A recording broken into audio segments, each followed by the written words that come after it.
Thank you for joining us on the Going Deeper podcast, a ministry of Fathom Church in Littleton, Colorado.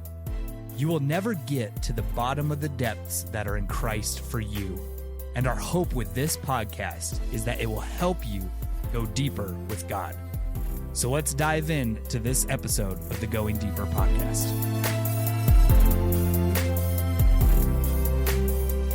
What's up, everyone? This is your host, Kyle Knight, and welcome to the Going Deeper podcast.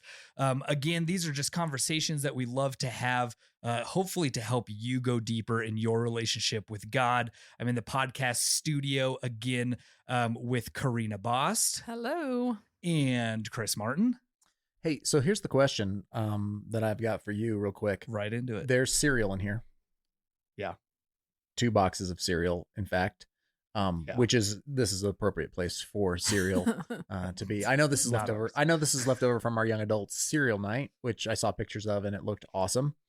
So I guess here's the question: what's your favorite cereal? Maybe what is your favorite cereal, or what was your favorite cereal growing up? Or you could answer both of those questions. So Kyle, why don't you tell us first? Man. I'll start with what was my favorite cereal growing up. I'd probably have to say Captain Crunch with Crunch Berries. Even though that would like destroy your mouth whenever you ate it, because those things were sharp. You may as well be eating a cheese grater. Yes. Yeah. But it was good. Now, I don't know. I feel like I'm just more of a Cheerios person, but it's got to be like, obviously like Honey Nut Cheerios. I got to have a little bit of, I don't want to be like super boring and just say normal Cheerios, but it's got to have a little bit of flavor. So like Honey Nut Cheerios or the Frosted Cheerios are good too. Wow. Okay. Those are good. It's a little life rash. Yeah, you know. Good. Okay. Yeah. Karina? My cereal, I think growing up it was Kix. We like never had them. Ooh. And then at some point I decided because we could never have them, they were my favorite. And it was always like, yes, a box of Kix. A box of Kix. Are those the in the kid house. tested, mother approved? I guess. I think they are. And I think it was a lie Yeah. that they told us that I believed. Oh yeah. Kid tested. I was missing out. And I was just telling Kyle this.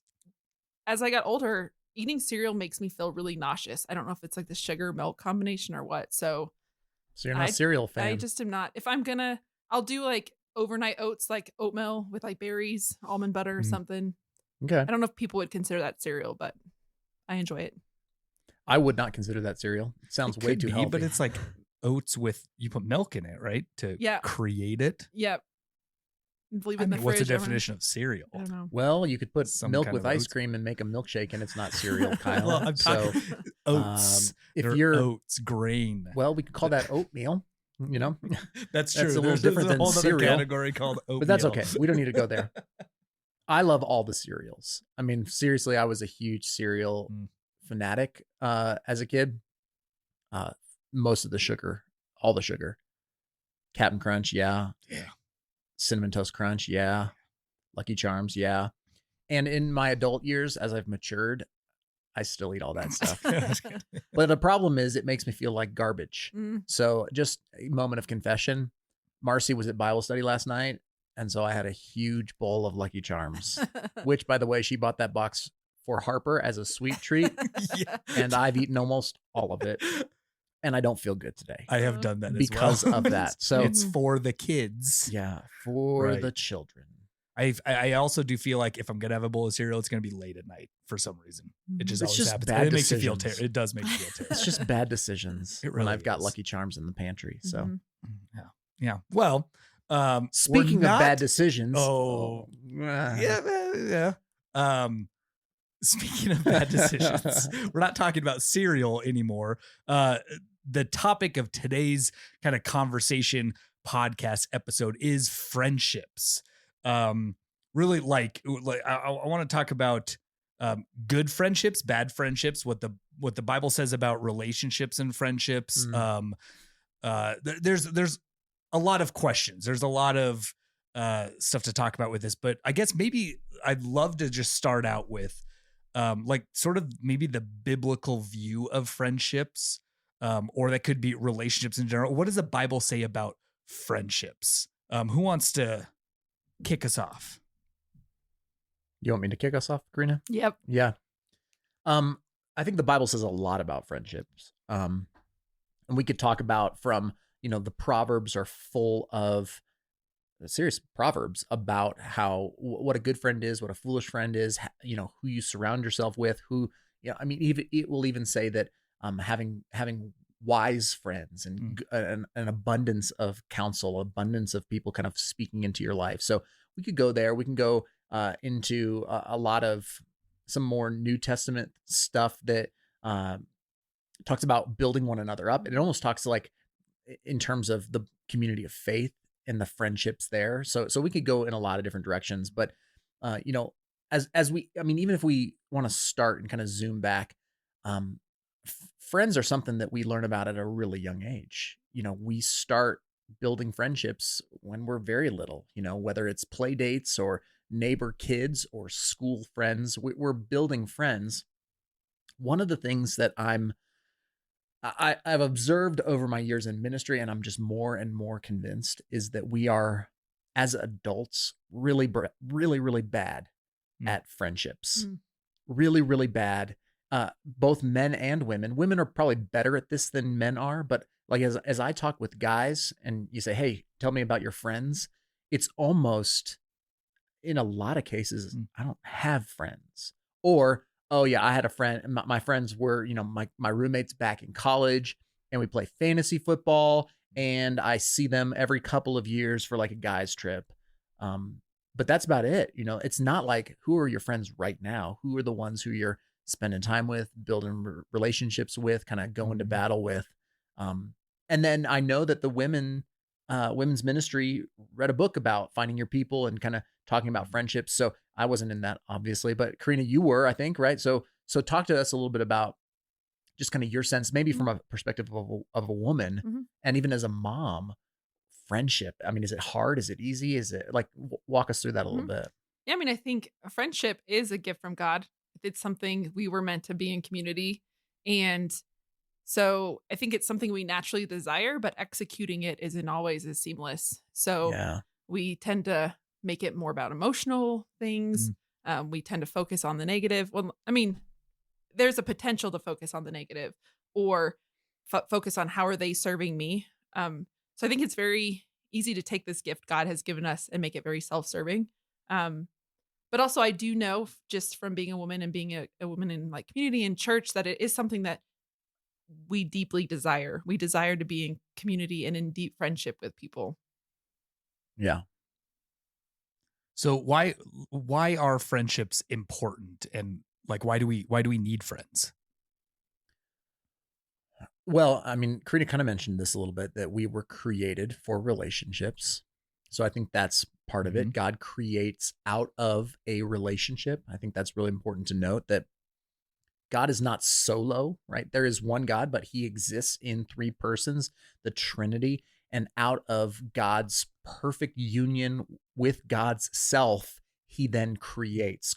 Creation comes out of essentially pure Trinitarian relationship. Maybe we would even use the word friendship. And then he creates man and woman, humankind, and he breathes his life into us, and we are image bearers of him. So we are in our very core created in God's image, which is built in relationship. So, we can throw around verses like, it is not good for man to be alone, and these sorts of things. It's true. It's just true. Theologically, it is true that we need other people. So then when it comes to the category of friend, friendship, I mean, you see this all through the scriptures. Like, first of all, Adam needed his wife. So his spouse was a friend. Okay. You see this when you move into the further into the Old Testament with the friendship between David and Jonathan. And what a cool, we're going to actually study that here coming up soon at Fathom. But the idea of, two guys who are essentially vying for the same position. Jonathan is Saul's heir. He is supposed to be the next king. And yet, David kind of essentially steals the throne from him.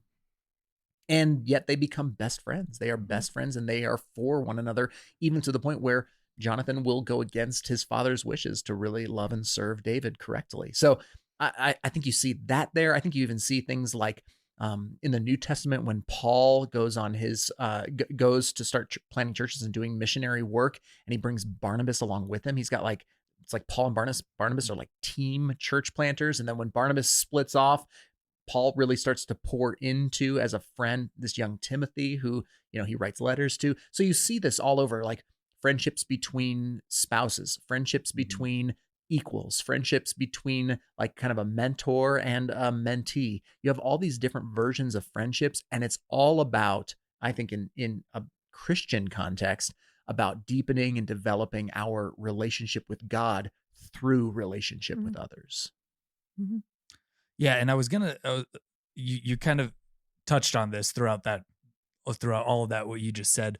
But then even before that, you kind of talked about, we've had friendships since everybody was really little. And I kind of want to talk just briefly about, like, I feel like friendships when you're younger, like it's different, kind of different sort of categories or to different extremes of what stage in life you are, especially your ages, but also when you're talking about your spouse and friendships, that kind of thing.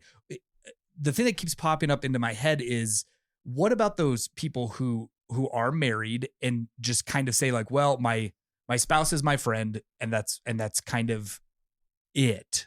Like that's my friend. Like, do I need more friends? If even like some of your examples were like, hey, my spouse is my friend. That's the person who, like, I have the deepest relationship with, we encourage each other, build each other, all this other kind of stuff. So what is it that is that okay? I guess what I'm saying is like, if you're married, your spouse is your friend, or do we need other people in our lives, other friends, or is it okay to just have your spouse as your one friend, I guess? Karina? Yeah, I think in the bigger picture, we need people to keep us accountable. Like, part of friendship is growing deeper in God and learning more about who he is, because outside of ourselves in the world, we can experience more through someone else's eyes. So that's part of it. But also, like, friends help keep us accountable.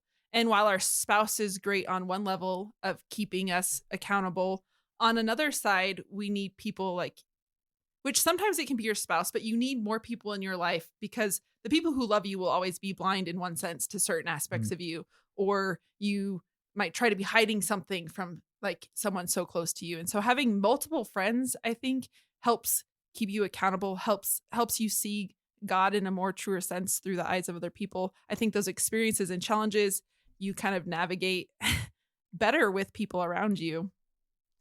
Yeah, I think about friendships in kind of some categories, some bigger categories. So I think there are,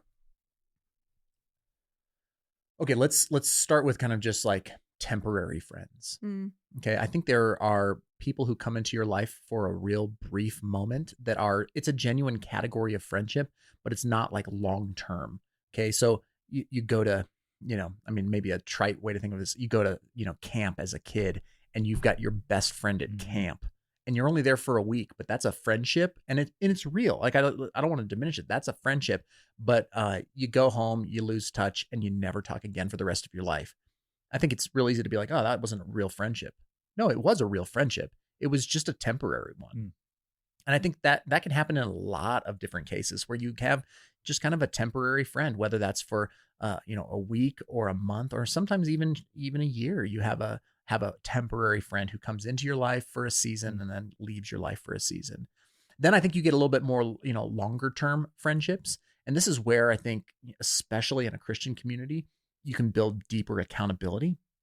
With those short-term friendships, they're friendships, but it's really hard to go deep, because friendship in that way requires intimacy, and intimacy requires time, because you have to become vulnerable with one another and build trust with one another. And that just can't be expedited too fast if it's to be authentic, genuine transparency and things like that. So this is what we would hope with like kind of covenant membership, even within a church, is to say, hey, we're going to commit for a longer period to really be involved in one another's life and be in kind of practicing those one another's we see in the New Testament. Mm. And I think that kind of friendship, it might be longer, but let's say if we've got the first one and we call that short-term friend, this is more of seasonal friend.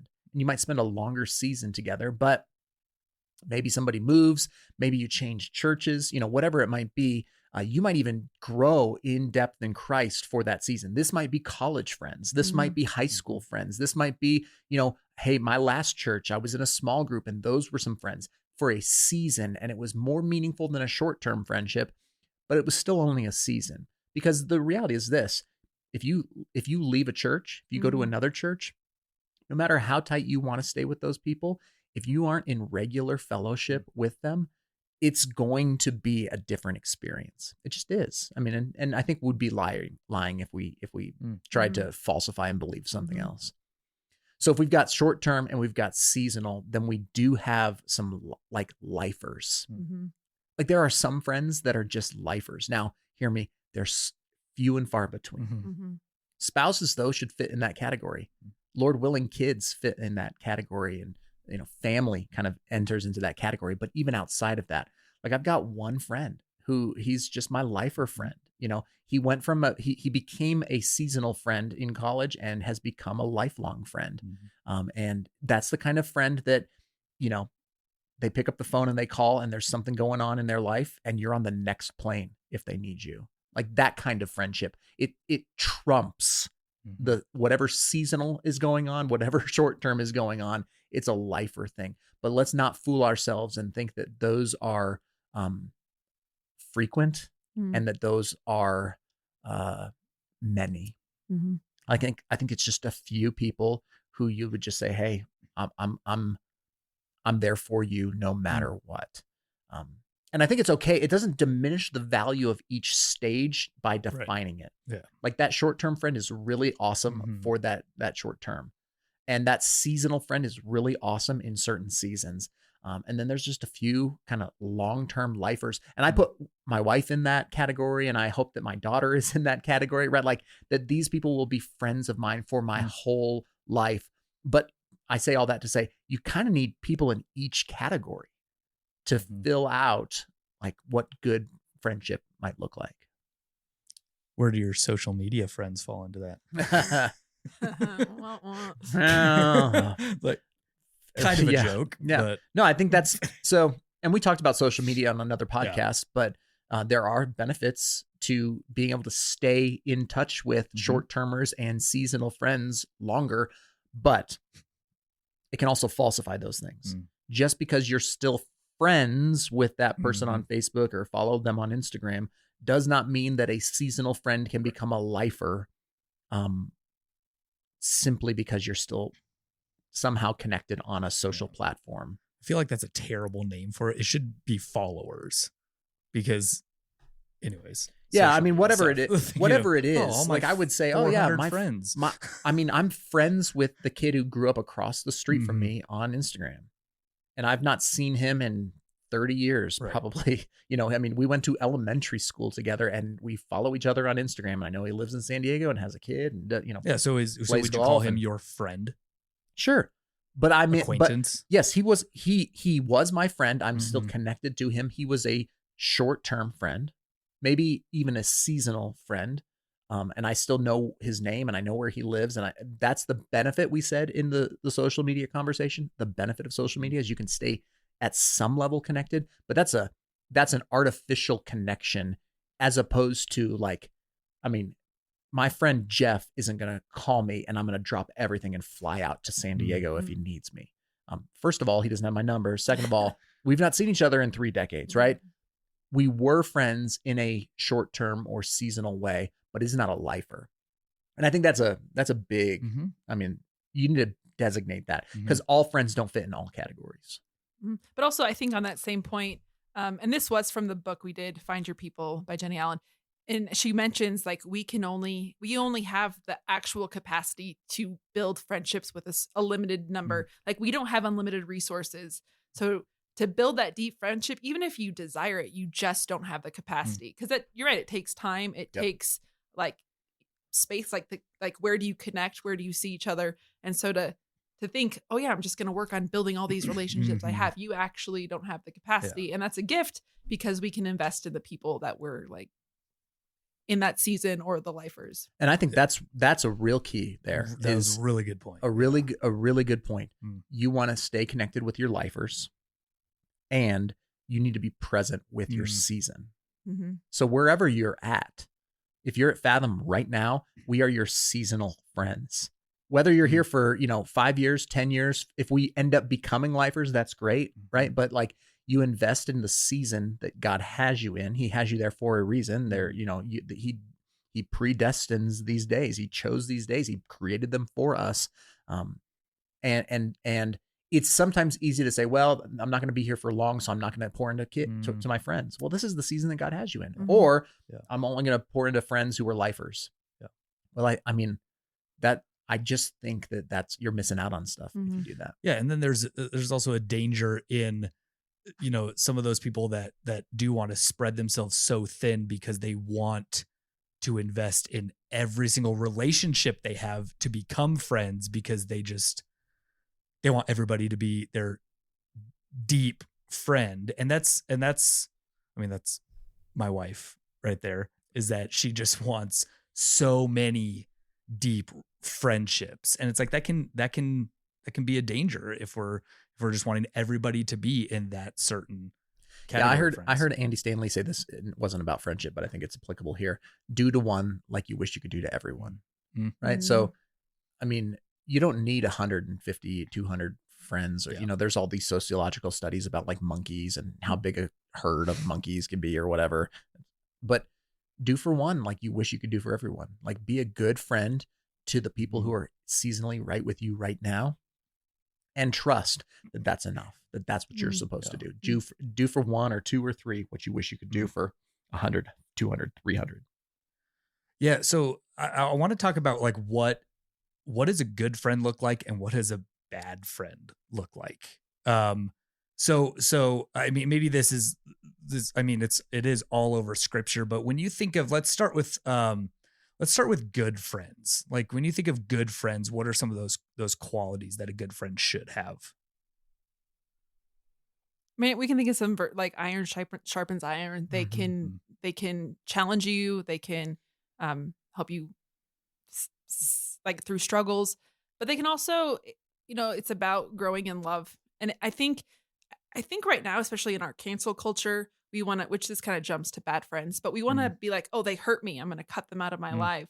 But really, it is a great chance to experience deeper friendship by learning like love and friendship is learning to forgive, and knowing that we're going to mess up and that we're not perfect, but like, that's not what friendship isn't about, perfectly serving each other, because that's unattainable. Yeah. Yeah. It's not about perfectly serving each other, but we might say that bad friendship is about taking. Yes. Right. Like, we might say that a bad friend is a selfish friend. A bad friend is a friend who only is in the friendship for what they get out of the friendship, rather than, it must, like, a good friend it reciprocates, right? It's a reciprocal relationship. It's not unrequited friendship, right? I think those are important things, because how often is it the one person who's always the initiator in the friendship? And that's hard. That's hard if you're that person. And everybody feels like they're that person, by the way. So let's just throw that out there. Everybody feels like nobody is pursuing them. And I have this sneaking theory that the person who pursues is the person who's pursued. Like, if you're the person who pursues friendship, you'll never lack for being pursued. But if you're just waiting to be pursued, get ready to wait a long time. But it's a good friendship is a two-way street. But that's, again, that feels hard to find. Don't wait for that. You got to almost like initiate that. And I think it takes patience in that too. Like, you're not going to find that instantly. There might be a season where you feel like, and you might actually be the solo pursuer. Yeah. But I think you're just being patient. But I do agree. Like, I don't want to undermine, like, there are friendships that are toxic and that they're just taking advantage of you, and that they're just solely using you for what you can give them. And I don't want to like encourage that or say like that's healthy, because it's not. But I also think sometimes we give up on friendship too quickly. Sometimes we create all these reasons why they're terrible friends, and it's just not true. Yeah, that's good. Yeah, and I think one of the verses that comes to mind for me, this kind of goes into what I want to. We'll take the last little bit here to talk about, but it's that verse in 1 Corinthians 15 that says, "Do not be deceived; bad company ruins good morals." And in thinking about like what is a good friend, what is a bad friend, I mean it reminds me of my son who's 6 years old. He just got in trouble at school a little bit ago. First time getting in trouble because he was at recess throwing a rock because the kid he was hanging out with threw a rock first. And so I had this discussion with him afterwards of like this exact thing that is said in 1 Corinthians of like, hey, hanging out with those people like that, when you hang out with kid, I'm not saying the kid is bad, but when you hang out with someone who is making bad choices and those sorts of things, like be careful because that could totally rub off on you. And so this kind of goes along with what does it look like to be a good friend, bad friend, or whatever. But I really want to focus now on this whole thing about having Christian friends and non-Christian friends. I feel like this is sort of a big topic when we talk about friendships, especially in Christian circles. That I feel like we know we should have Christian friends around us, and that's kind of what we've been talking about. But is it okay to have friends who are not believers? Is it okay to have maybe even some of your closest friends non-Christians, not believing in what you believe? What are the dangers to that? What are some of the maybe positives between that? Let's talk about that for a little bit. I think I was thinking of 2 Corinthians where it says, do not be unequally yoked together. And I think we reference that a lot in marriage, but it's also true of friendships. Yeah. And it's that, and I think it's important because our values are going to be fundamentally different. We are automatically not going to be on the same page when it comes to the things that are most important to us. And when those differ so drastically, you can find yourself questioning a lot of things. You can find that there's always this underlying tension. I have lots of friends, and I think, yes, we should have friends that aren't unbelievers because we can share Christ's love through that. But I feel like your deepest friends will be Christians because you connect with them on differently. I think we were talking in the office a while ago, just how you can go across the other side of the world and you automatically feel a connection in a brother or sister of Christ because you automatically share that deepest part of you that you don't have with unbelievers. Yeah, that's right. So when I got saved in high school, I had to get new friends, at least to start.